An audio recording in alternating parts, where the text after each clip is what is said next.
আসসালামু আলাইকুম। আজকে আমরা বানাবো দুধের সন্দেশ। চলো দেখা যাক। ফার্স্টে একটি প্যানে আমি 1 কাপ ময়দা ঢেলে নেব। এটি লো হিটে ভাজি করব, যাতে ময়দার যে কাঁচা ভাবটা সেটা যাতে দূর হয়ে যায়। এই যে আমরা এখন সুন্দর করে ভেজে নিচ্ছি।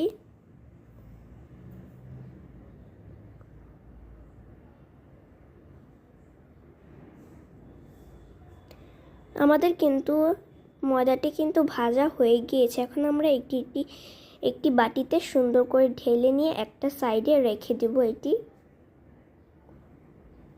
তারপর আমি একটি প্যানে 1 কাপ চিনি বসিয়ে দিব। চিনি দেওয়ার পর 1 কাপ পানি দিয়ে দিব। তারপর দিয়ে ভালো করে মিশাতে থাকবো। চিনিটা যতক্ষণ না গলে যাচ্ছে ততক্ষণ ভালো করে মিশাতে থাকবো।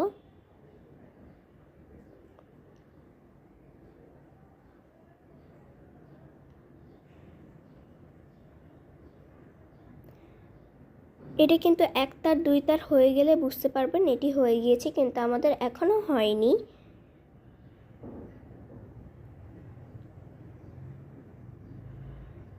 এখন দেখেন আমাদের কিন্তু এটা হয়ে গিয়েছে, এই চিনির শিরাটি। এখন আমরা চুলার যে জালটা ছিল সেটি এখন আমরা অফ করে দিব।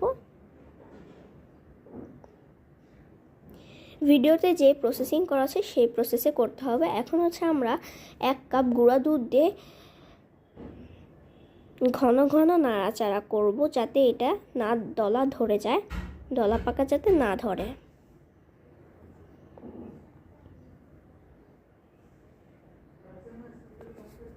তারপর একটা পর্যায়ে আপনারা দেখতে পারবেন যে এই যে এরকম হয়ে গিয়েছে। এরকম হয়ে গেলে এখন আমরা এখানে এই যে ভাজা ময়দাগুলো ছিল সেগুলো এখন ঢেলে ভালো করে মিশাতে থাকবো। আর এই সন্দেশটা কিন্তু মুখে লেগে থাকার মতো রেসিপি। এটা আপনারা একবার হলেও ট্রাই করবেন। এই যে দেখেন এটি এখন সুন্দর হয়ে গিয়েছে। এই যে তারপর আমরা এখানে হচ্ছে 2 টেবিল স্পুন ঘি দিয়ে দিব। দেওয়ার পর আবারও ভালো করে মেশাতে থাকবো। যখন আপনারা দেখতে পাচ্ছেন যে এই প্যানের গা ছেড়ে আসছে তখনই আপনারা নামিয়ে নেবেন। নামানোর পর হাত দিয়ে সুন্দর করে মথে নিয়ে কয় ভাগে ভাগ করবেন। সো এখানে হচ্ছে আমি ফার্স্টে একটাতে কোকো পাউডার দিয়েছি, আরেকটাতে দিয়েছি রেড কালার, তারপর ইয়েলো ফুড কালার দিয়েছি, তারপর গ্রিন ফুড কালার দিয়ে সুন্দর করে মিশালে এই যে এরকম হয়ে গেছে। সো আপনাদেরকে আমি দেখিয়ে দিচ্ছি, আপনারা আপনাদের পছন্দের মতো কালার নিতে পারবেন। আমি আমার পছন্দের মতো কালার নিয়েছি। আর আরেকটা থাকবে সাদা, যেটাতে আমি কোনো রকম কালার মিক্স করিনি, এটা এমনিই থাকবে।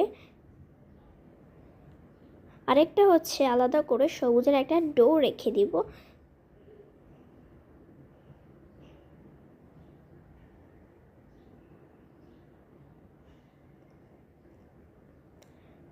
তারপর আমি এখানে সুন্দর করে এটি বেলে নিব। রুটির যে বেলুন সেটা দিয়ে সুন্দর করে বেলে নিতে হবে।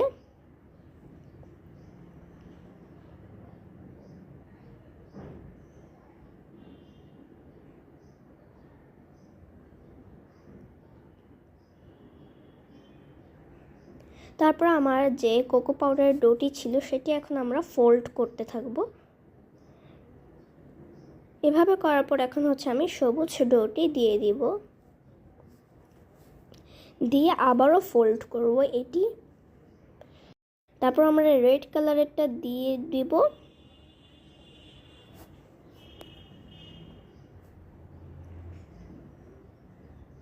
তারপর আমরা র্যাপিং পেপারের সাহায্যে এটি এখন আমরা মুড়িয়ে নিব। মুড়িয়ে নর্মাল টেম্পারেচারে রেখে দিব 10 মিনিটের জন্য।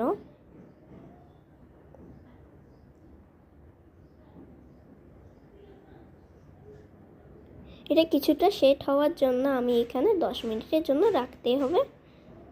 এখন হচ্ছে আমরা এখানে যে সবুজ ডোটি ছিল সেটি এখন আমরা হাতের সাহায্যে একটু মথে নিব। মথার পরে এখন আমরা বেলুনের সাহায্যে ওই একই প্রসেসের মতো বেলে নিব। এটি কিন্তু বেশি পাতলাও না, বেশি মোটাও হওয়া যাবে না। আর এই যে আমাদের 10 মিনিট হয়ে গিয়েছে। এখন আমরা এটা খুলে নিয়েছি র্যাপিং পেপারটি। এখন আমাদের যে সবুজ ডোটি ছিল, এখন আমরা এটা সুন্দর করে ফোল্ড করব। আমরা যেভাবে করছি, এই যে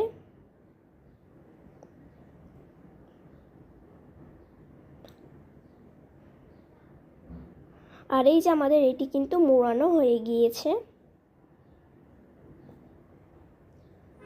তারপর আমরা আবারও র্যাপিং পেপার দিয়ে সুন্দর করে মুড়িয়ে এবার হচ্ছে আমরা নর্মাল ফ্রিজে 1 ঘন্টার জন্য রেখে দিব।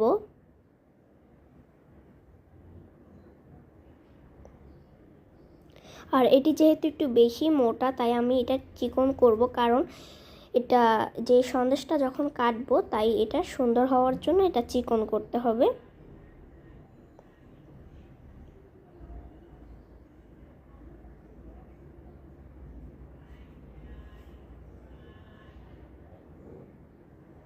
তারপর আমাদের এই যে 1 ঘন্টার পর এই যে আমাদের সন্দেশটি কিন্তু রেডি। এখন আমরা এটি খুলবো।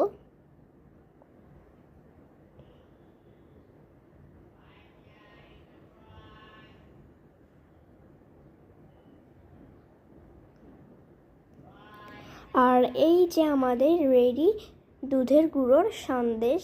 তো কেমন হলো অবশ্যই জানাতে ভুলবেন না। আর যারা যারা ফেসবুক থেকে দেখছেন আমাদের চ্যানেলটি ফলো করবেন, এবং যারা যারা ইউটিউব থেকে দেখছেন চ্যানেলটি সাবস্ক্রাইব করতে ভুলবেন না।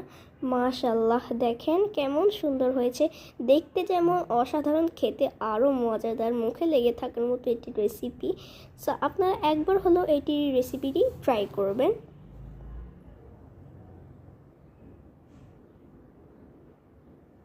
সো আজ আসি, পরবর্তীতে দেখা হচ্ছে। আসসালামু আলাইকুম।